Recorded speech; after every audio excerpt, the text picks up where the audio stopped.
Rollo Tomassi believes that the gender sexual strategies are intrinsically adversarial. See.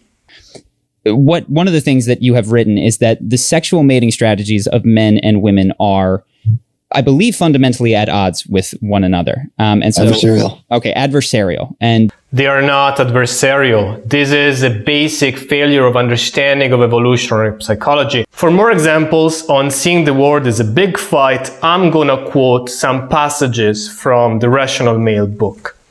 Rollo Tomassi says that women are trying to insert themselves into male spaces in some twisted goals of breaking the male groups apart.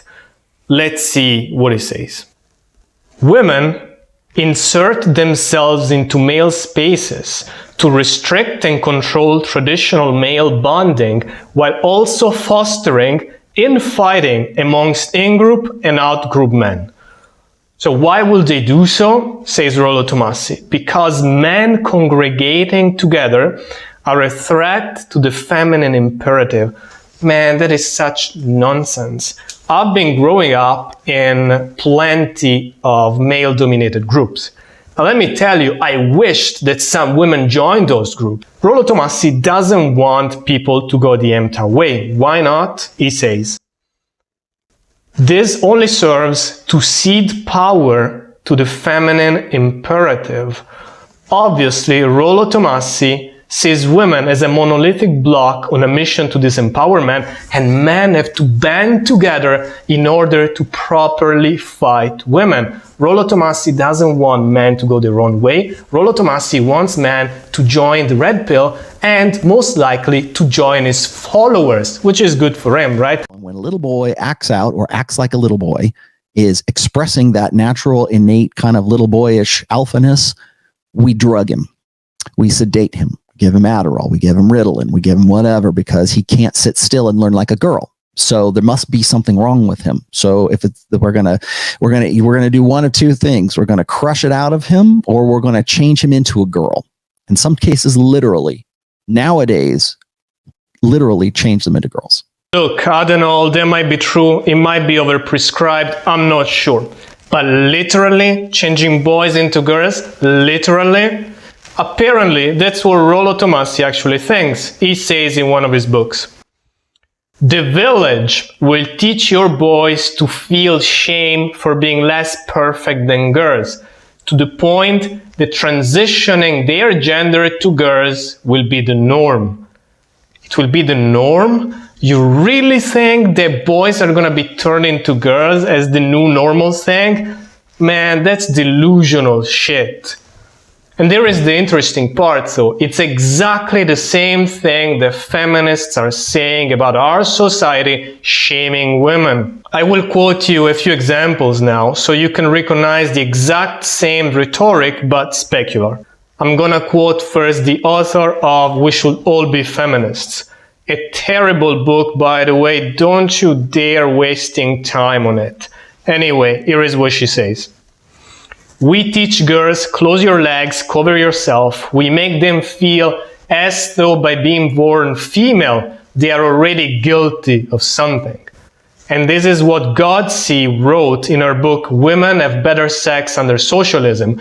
This is an evolutionary psychology book, by the way, and it's actually good. There are a few good ideas, except that same as for red pill books, there are a few good ideas and then a complete misunderstanding of evolutionary psychology in general, as well as being completely marred by personal biases. Here is what she says. Humans who get pink hats on the hospital and the letter F next to the name of their birth certificate, as if they failed by not coming into the world as a boy. Such nonsense. And this is the last quote.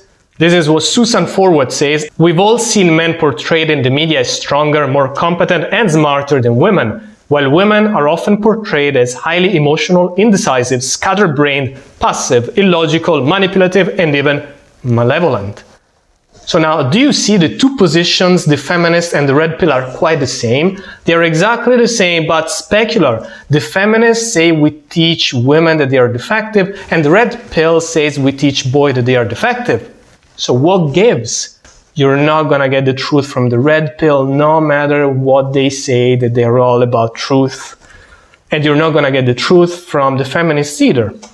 I hope that's clear. If not, please let me know in the comments. It's getting a little bit theoretical now, and I don't wanna get too philosophical. Let's leave the philosophies to the red pill and to the feminists. And for us, let's stick more to practical videos. So practically, should you follow the red pill?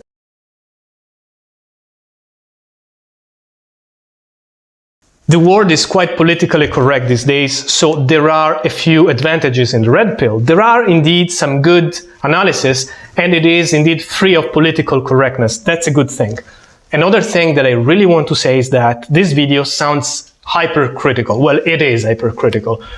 But I have learned a lot in the red pill. There are a few great authors, and I have also learned a lot from Rollo Tomassi. I think I will learn even more from him, and there are things that I respect and I admire about him. That being said, I will not recommend anybody to stay in the red pill or to keep following the red pill. It's not the best place. As we've seen, it's heavily biased, it's misogynist, and it promotes an abusive mindset. I cannot stand behind that. Not only it's bad for the people around you, but it's also bad for you. Ultimately, it's disempowering for you, first and foremost. One important thing I would like you also to reflect on. The red pill is all about conflicts of interest. And understanding conflicts of interest is crucial to understand how the world works and how to be effective in that world. I think indeed that conflicts of interest is one of the biggest lack in any self-development field these days. The red pill is heavy into conflicts of interest, but conflicts of interest are everywhere. As an example, conflicts of interest are also present between thought leaders and followers. Think about this. Do you think it's good for the gurus to empower their followers so they can go ahead with their lives and live happily ever after without needing the gurus? Or is it better for the guru to keep their followers angry and bitter and complaining so that they keep going on YouTube and buy their books to listen to their rants and tirades? What do you think is better? For sure it's better for the gurus to keep you angry and bitter, but it's not good for you. And you have nothing to gain in thinking that society is stacked up against you. As a matter of fact, I cannot think of any more disempowering belief.